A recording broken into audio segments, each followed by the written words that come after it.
Hello friends, welcome to my channel.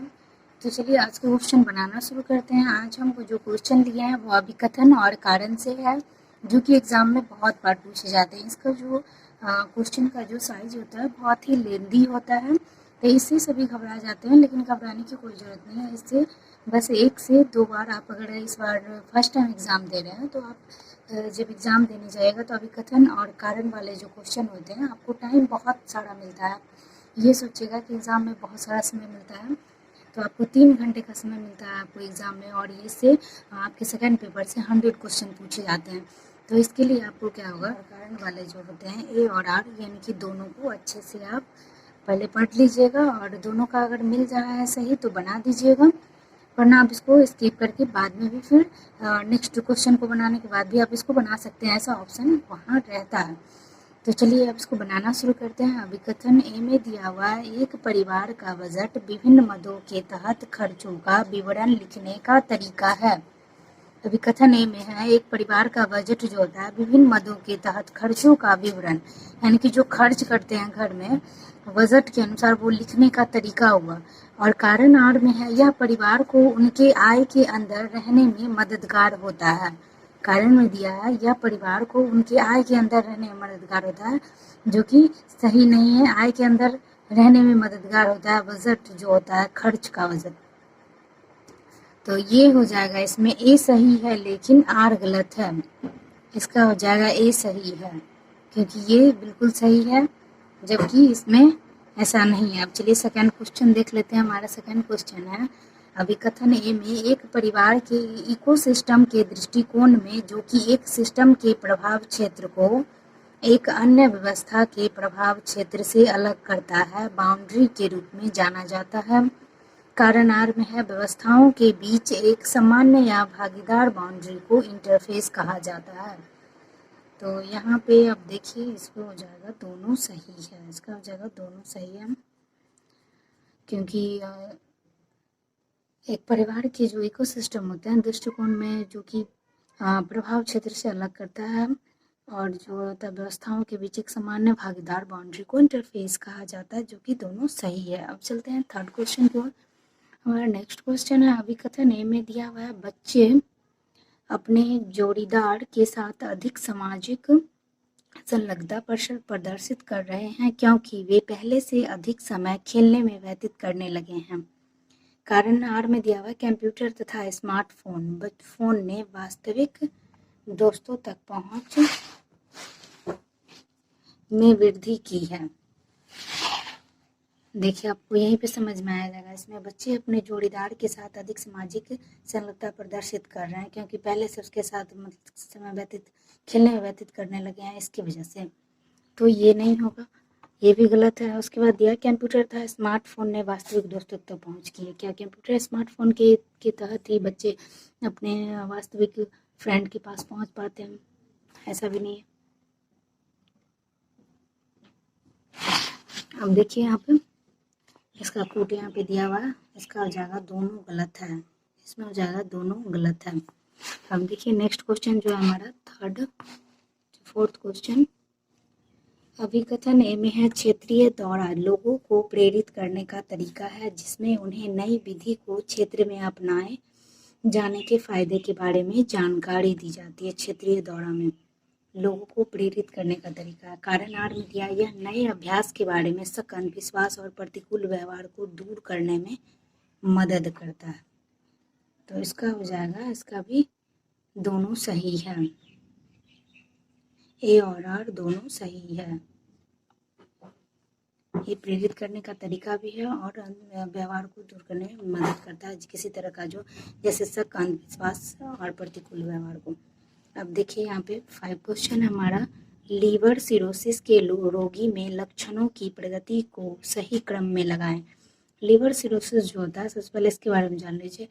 ये बहुत ही गंभीर बीमारी होती है, यानी कि लीवर में जो कैंसर होता है ना, उसके बाद का ये सबसे गंभीर बीमारी है लीवर सिरोसिस। इसमें अगर ये किसी को भी अगर हो जाता है तो उसमें एक ही ऑप्शन बचता है कि लीवर का प्रत्यारोपण किया जाए, वरना कोई चांस उसमें नहीं रहता बचने का, क्योंकि लीवर पूरी तरह से डैमेज हो जाता है, उसके सेल्स भी डेड हो जाते हैं और किसी तरह का वो काम करने के लायक नहीं रहता है। तो उसमें देखिए उसमें रोगी के क्या क्या लक्षण होते हैं जिससे पता चलता है कि लिवर सिरोसिस है उन्हें। तो इसमें देखिए सबसे पहले उसे होगा कि जी मिचलाएगा, उल्टी और भूख ना लगना, सबसे फर्स्ट उसका लक्षण 5 वाला हो जाएगा। तो 5 किस में आ रहा है, 2 में आ रहा है। उसके बाद होता है उसे पीलिया हो जाता, क्योंकि उल्टी होगा, भूख नहीं लगेगा, उसके शरीर में खून की कमी हो जाएगी, तो उसे पीलिया रोग हो जाएगा। यानी कि 5 के बाद 1 होना चाहिए, जो कि दोनों में है।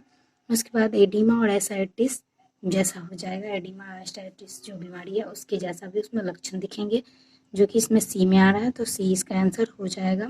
उसके बाद 3 यानी कि पाचन संस्थान से रक्तस्राव होने लगेगा। उसके बाद हो जाएगा इसोफेजियल वेरिसिस हो जाएगा। उसके बाद है लौह तत्व की कमी होने से होने वाला अनीमिया रोग, यानी कि जिसमें खून की पूरी तरह से कमी हो जाती है, अनीमिया हो जाएगा। उसके बाद आप देखिए नेक्स्ट क्वेश्चन देख लेते हैं। तो हमारा नेक्स्ट क्वेश्चन है दूध पाउडर के उत्पादन में आने वाली प्रक्रियाओं को सही क्रम में लगाएं। दूध पाउडर यानी कि जो मिल्क का जो पाउडर बनता है उसके उत्पादन में क्या क्या प्रक्रिया होती है। तो सबसे फर्स्ट में इसमें देखिए सबसे पहले कैलिफिकेशन किया जाता है, उसमें सबसे पहले कैलिफिकेशन, उसके बाद उसमें किया जाता है बसा को अलग किया जाता है, यानी कि जो उसके ऊपर मलाई रहता है, दूध को सबसे पहले बहुत ज़्यादा ठंड, मतलब जो दूध रहता है उसको छोड़ दिया जाता है थोड़ी देर रहने के लिए, तो ठंडा हो जाता है दूध और उसके ऊपर मलाई आ जाती है और मक्खन जो बोलते हैं वो उसको अलग किया जाता है।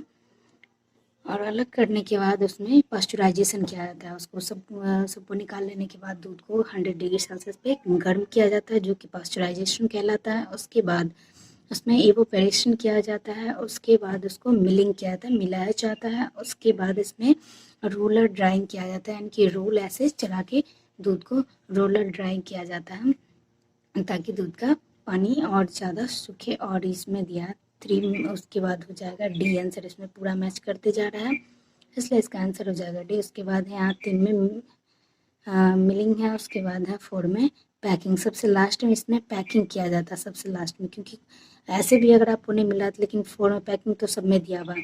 तो आप थोड़ा सा फर्स्ट वाला ही देख ले, सबसे अच्छा रहेगा। कैलिफिकेशन दूध पाउडर में सबसे पहले किया था, ये याद रखिएगा, आपका इस तरह का क्वेश्चन जल्दी बन जाएगा।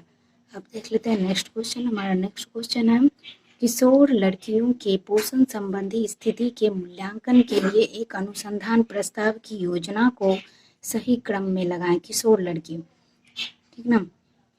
तो इसके बारे में देखिए यहाँ पे दिया 1 में पोषण संबंधी स्थिति मूल्यांकन के लिए जाने वाले पैरामीटर का चयन करना। 2 में है चयनित मानदंडों का आकलन करने के लिए उपकरणों की तैयारी और सत्यापन। 3 में है लक्ष्यों को निर्धारित करना और उद्देश्यों की सूची बनाना।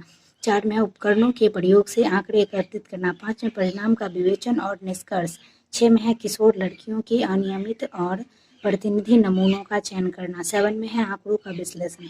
देखिए इसमें सबसे पहले किया जाता है कि किशोर यानी कि लक्ष्यों को निर्धारित किया जाता है, सबसे पहले लक्ष्य को निर्धारित किया जाता है और उद्देश्य की सूची बनाया जाता है कि किस उद्देश्य से इसको करेंगे। तो इसमें हो जाएगा सबसे पहले इसका 3 दोनों में आ रहा है। उसके बाद इसमें होता है कि किशोर लड़कियों की अनियमित और प्रतिदिन नमूनों का फिर चयन किया जाता है, यानी कि पहले हम उद्देश्य की सूची बना लिए, फिर नमूना जो आया उसका चयन करेंगे। तो इसमें हो जाएगा सी आंसर, इसका सी में मिल रहा है 3 के बाद 6। उसके बाद हो जाएगा पोषण संबंधी मूल्यांकन के लिए की जाने वाली पैरामीटर का चयन करेंगे। उसके बाद करेंगे चयनित मानदंडों का आकलन करने के लिए उपकरणों की तैयारी और सत्यापन। उसके बाद करेंगे 4 में है उपकरणों के प्रयोग से आंकड़े एकत्रित करेंगे। उसके बाद 7 में है आंकड़ों का विश्लेषण करेंगे। सबसे लास्ट में करेंगे परिणाम का विवेचन और निष्कर्ष। सबसे लास्ट में होता है परिणाम का विवेचन, यानी कि निष्कर्ष के बारे में तो पता है, समरी और कंक्लूजन जो होता है किसी भी चीज़ का सबसे लास्ट में आता है, तो निष्कर्ष हो जाएगा यहाँ पे सबसे लास्ट में। वही से मिला लेना, तो निष्कर्ष यानी कि 5 तो सब में मिल रहा है, तो 5 से 1 पहले चले जाएंगे, यानी कि निष्कर्ष से पहले क्या होगा, पहले तो विश्लेषण ही होगा, विश्लेषण के बाद विवेचन, फिर निष्कर्ष। तो ये हो गया, इसका आंसर सी हो जाएगा। तो आज के लिए बस इतना ही। Thank you for watching my video अच्छी लगे तो इसे लाइक और सब्सक्राइब कर लें और अपने उन फ्रेंडों के साथ ज़रूर शेयर करें जिनका भी सब्जेक्ट होम साइंस है, ताकि उनका भी फ़ायदा हो, जो कि घर पे अभी तैयारी नहीं कर पा रहे हैं, क्योंकि बहुत के पास अभी बुक नहीं है और मार्केट में भी बहुत सारे प्रैक्टिस सेट अभी तक नहीं आया हुआ है। तो न्यू वाला नहीं है इसकी वजह से। तो थैंक यू।